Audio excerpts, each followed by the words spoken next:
the bully pulpit of the government could be used to encourage the private sector to put women in positions of power to influence the bottom line, then we would see overnight, because we all know that women perform better, that we would have more women CEOs, more women in senior management.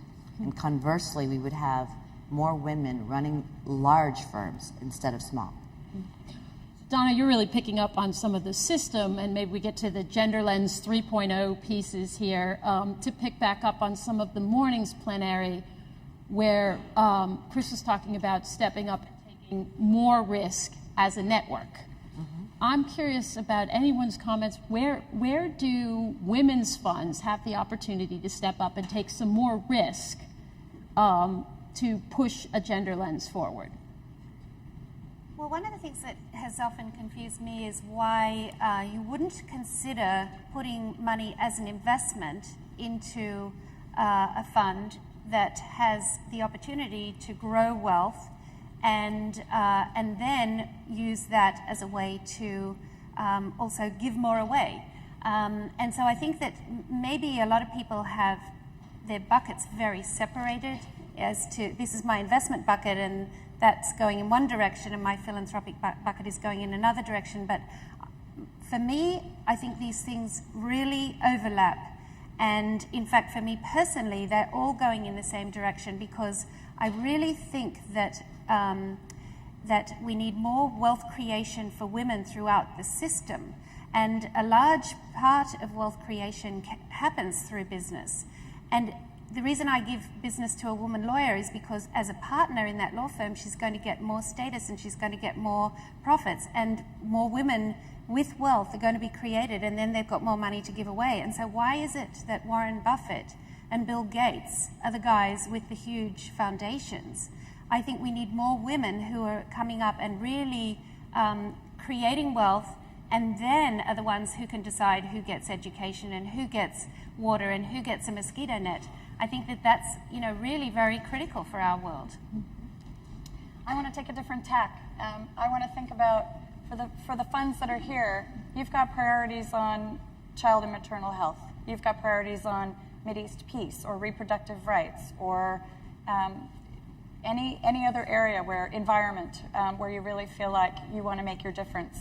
There's a way to use that lens and say, where is there a for-profit business that can complement, if you're really about solving the problem, to use all the tools and say, why am I limiting myself in solving this problem just to nonprofit solutions? Why can't I also look at for-profit solutions? So there's a company, I'm not going to recommend any particular company, but there's a company that's come through our network which is doing an alternative, a very, very low-cost alternative to an incubator for babies born prematurely.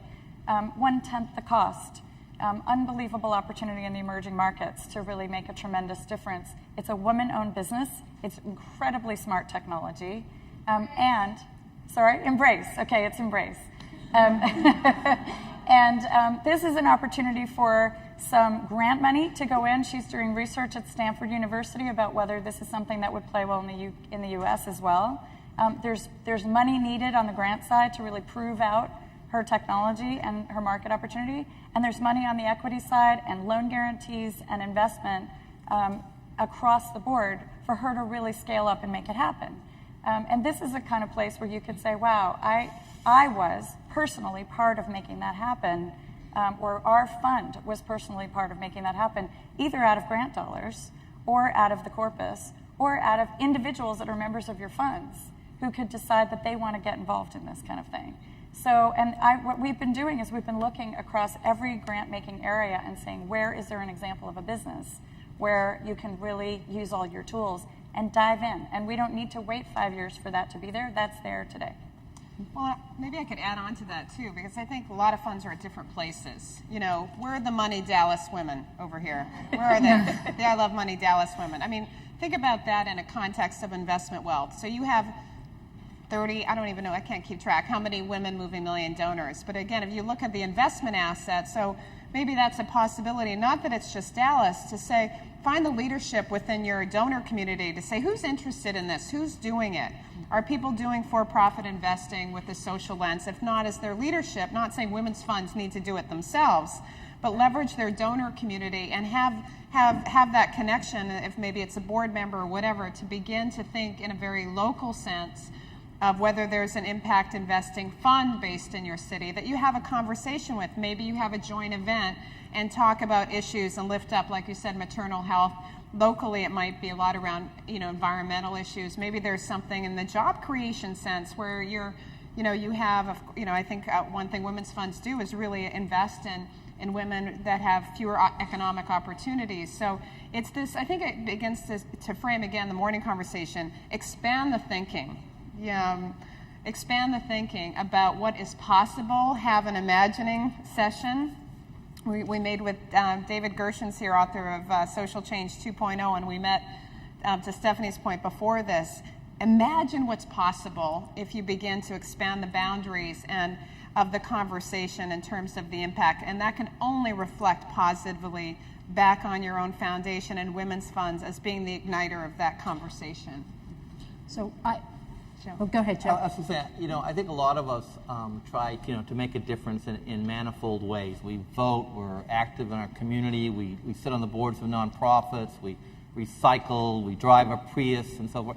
But yet, with our money, it's disconnected from all that stuff. We just hand it to someone and they invest it, and they don't look at whether the funds or companies we're investing in are, where they are on the environment, where they are in corporate governance, where they are on gender.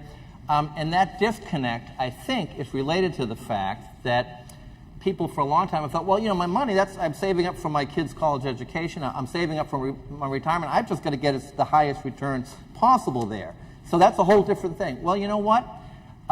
The data now suggests that the better returns are by investing in companies where women are better represented, where there are more women on the board, more women in upper management. So now the data is kind of new, and I think we have to get the word out. But it's well accepted now in this country that companies that sort of have better environmental practices, are more efficient. They get all kinds of efficiencies from lower costs. Greener policies help. Blah blah blah. We all know that. That's so accepted now that most companies compete and advertise around green and try to build it into their business model. Why? Because the research on sort of the economic case for environmental efficiency and so forth has been around for a while. That data, that research is 20 years old. A lot of the research in this area is new. A lot of it was in Linda Bash and Jackie's report. I wrote a paper about a month ago called Gender Equality as an Investment Concept, citing a lot of the research. And in the international development community, it's well known, and it has been for some time, that the best way to lift nations out of poverty is to invest in women and girls. Guess what?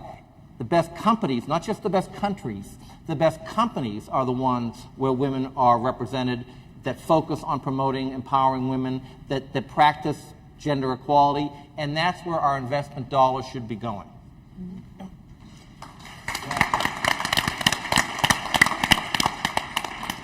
So to the Imagine, I love Imagine, as you know, and in Women Effect, we have been imagining this robust landscape of vehicles that would allow this, Joe. And right now, it doesn't exist.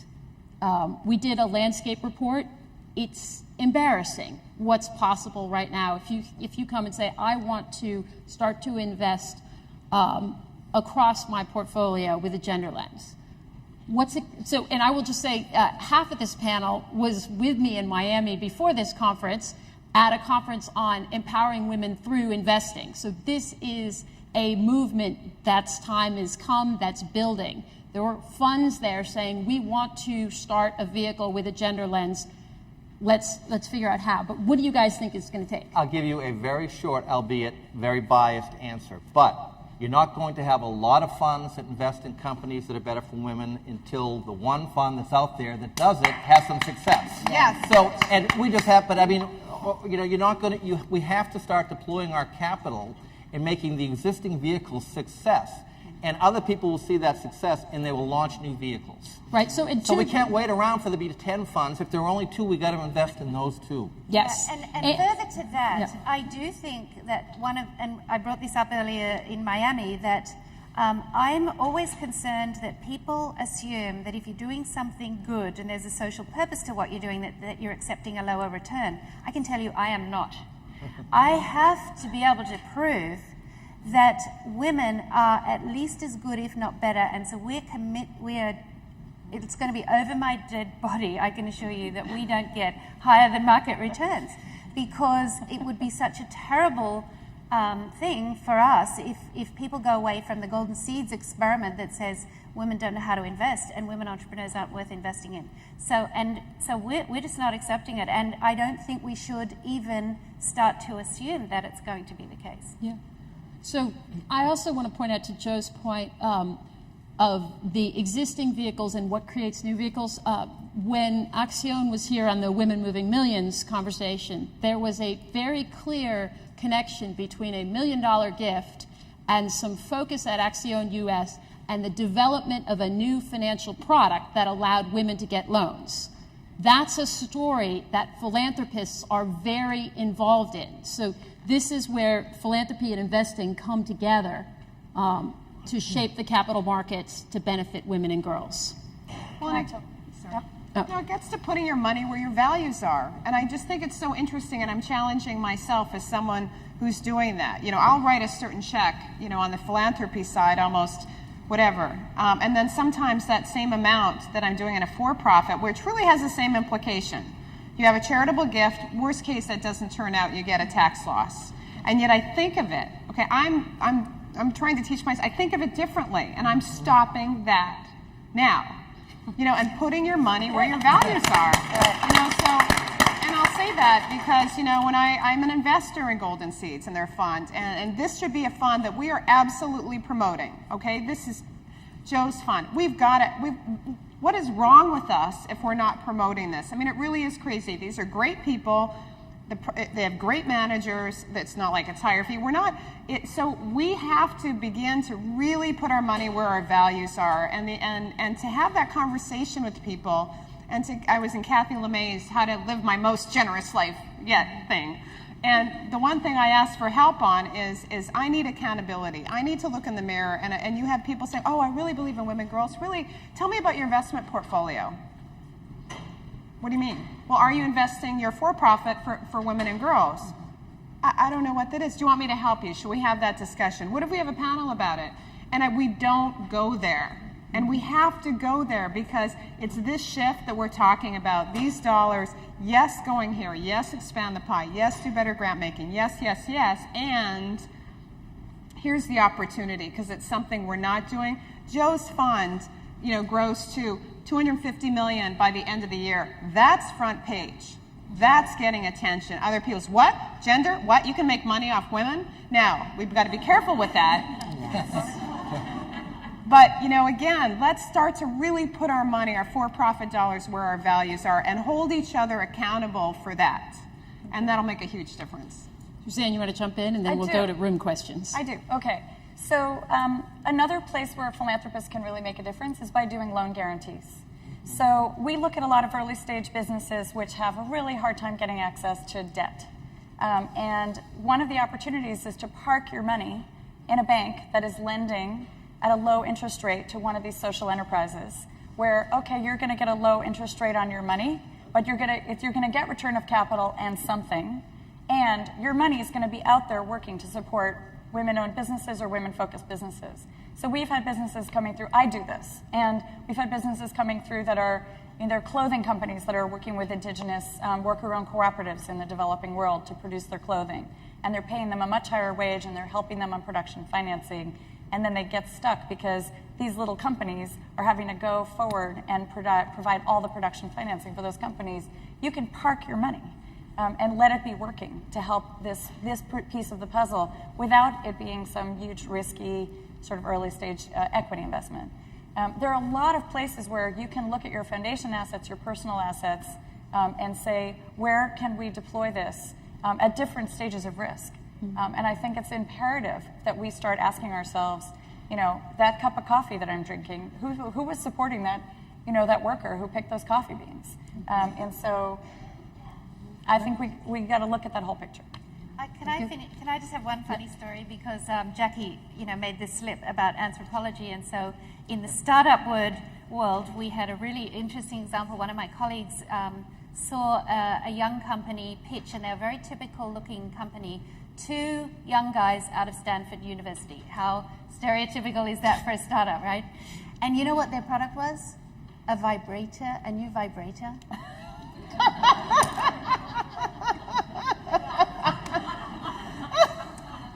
No way I am funding that.